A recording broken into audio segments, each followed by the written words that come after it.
When Arlington Park was open, it hosted three Grade 1 turf racing.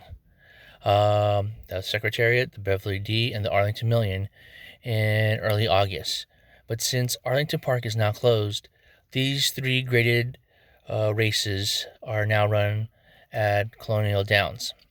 So today is actually the $1 all graded stakes at Colonial Downs. And I'm going to do a little slightly different approach to eat for this pick three, because the quality of the horses is not going to be the same that used to be run at Arlington Park than it is at Colonial Downs. So I'm going to include some long shots on each leg, and also I'm going to include two exacta boxes for this day of racing. So the first leg is the Secretariat, named after the Triple Crown winner.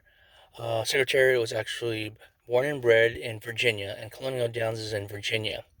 And it was noted during the Triple Crown races, I believed, I know for the Kentucky Derby and the Belmont Stakes, and I believe maybe the Preakness Stakes also, that all the descendants of each racehorse have Secretariat in their blood. So this race is is also an example of some of his descendants are running in his race. Um, the first one is actually Maui Strong.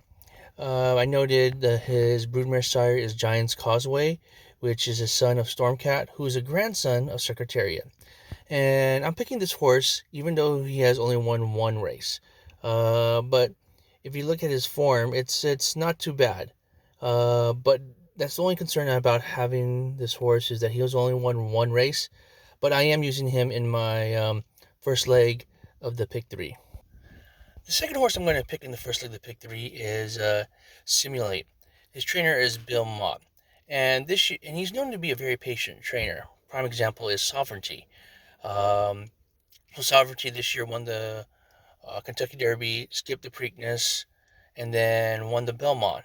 And at that time, and I was one of them, I criticized Bill Mott for not running Sovereignty in the Preakness Stakes. But if you look at Sovereignty in the Belmont Stakes, it probably is the best decision that he made for that horse. So when you look at his form right here, um, he hasn't won any stakes races, but he's bringing him slowly. So that's why I'm picking him as in my first one of my choices in the first leg of the pick three. Here's my long shot I plan to I'm going to use in my pick three, which is Antisocial. And I noted in the last two or the three races he's won, and his last race he won at Colonial Downs turf course. So that's why I'm picking him. And the last horse in the first leg I'm going to pick is Dream On, who's most likely going to be the favorite.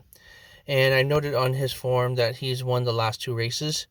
And as with in terms of his sire, which is not this time, the grandsire is Giant's Causeway, a son of Stormcat.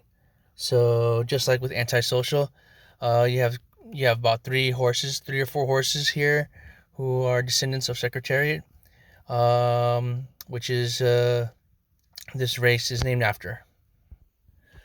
So the second leg of the $1 all graded pick three is the 10th race, which is the Beverly D.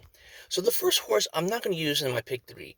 However, I wrote note down X because I'm going to use this horse in my exotic for my exacta box. So it's 15-1, and the reason I'm going to use this horse in my exacta is because it ran on Colonial Downs 4 times. It's finished either first or second in four tries to the Colonial turf.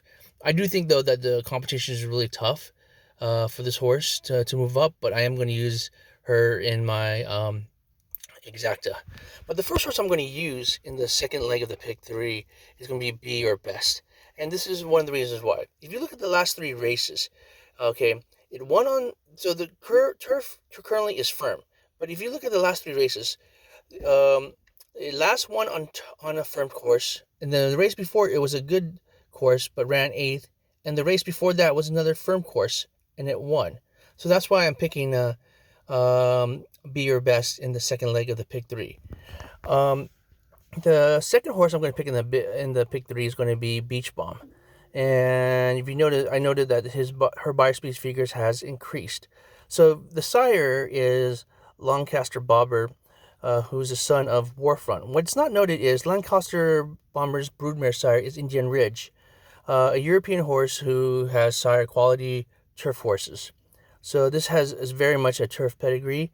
And by Graham Motion, who's also another very patient trainer, who does well on turf, I am picking this horse all in my second leg of the pick 3.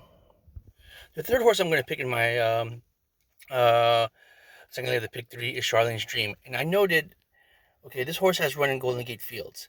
And I used to bet on I used to bet a lot when I went to Golden Gate Fields, which is now closed. This time last year, that racetrack has closed. So this horse has run in Golden Gate Fields. And now I remember this horse because when I went to bet on the I believe for the Preakness, I've overheard somebody saying, yeah, this horse won in Pimlico, and which was the Galloret. So yeah, and I am going to use this horse not only in the pick 3 but also for the exacta with the number 4 and the number 1. And the last horse I'm going to pick in the second leg of the pick 3 is Spanish Eyes, a European horse who's run well in running in the States, but has not won yet. I think this horse is going to keep on improving. So the last leg of the $1 all graded pick 3 is at Colonial Downs is the Arlington Million. So the first horse I'm going to pick is Mystic Dan, last year's Kentucky Derby winner. So this is the first time this horse is going to run on turf. If you look at this horse, he's actually has 4 times has over 100 buyer speed figures. It's very uncommon that a Kentucky Derby horse winner would run on turf, um, but given his form, he might do well. Also, a pedigree too. Secretariat was a Kentucky Derby winner, but it was also won 2 Grade 1 winners on the turf. So yeah, I'm picking Mystic Dan, but I'm also picking Time Song also, the second horse I plan to use in the last leg of the pick 3. But I also will use in terms of my exacta. So this horse right here has basically the last 3 times has finished second in the last 3 races. Basically, he's the bridesmaid. But yeah, I'm picking at 30-1. He's going to be my quality long shot play. So I'm going to use number 1 and number 2 in my exacta box, and also in the pick 3. The third horse I'm going to pick is Fort Washington. So when you look at this form of this horse, okay, I'm going to kind of zoom in. So this horse has run 4 times. It's either has won twice or has finished out of the money. No ifs or buts about this horse. He either wins or he finishes out of the money. So that's why I'm picking Fort Washington in this last leg of the pick 3. So my final horse I'm going to pick in the pick 3 is Grand Sonata. This horse was actually entered in Saratoga, and Todd Pletcher scratched that horse. So anytime a trainer enters a horse in 2 different races, he's thinking about and decides to scratch one of them, he's thinking that the horse that he entered in this particular race, he feels good about. So that's why I think what Todd Pletcher did. I think he feels that this horse is going to run better here at Colonial Downs than he would at Saratoga.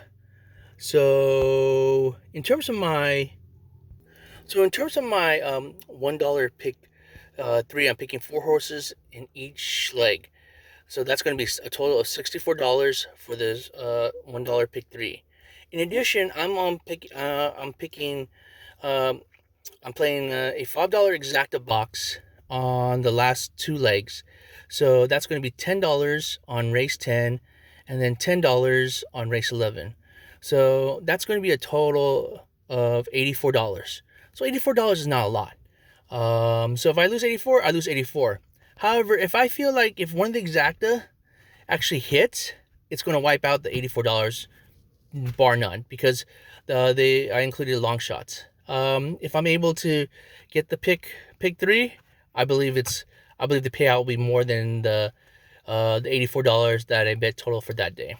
So there it goes. There it is. These are my choices for the graded, the $1 all graded pick 3 and the 2 exactas for those two for race 10 and race 11 at Colonial Downs. And as the saying, I have a saying goes, you bet small to win big.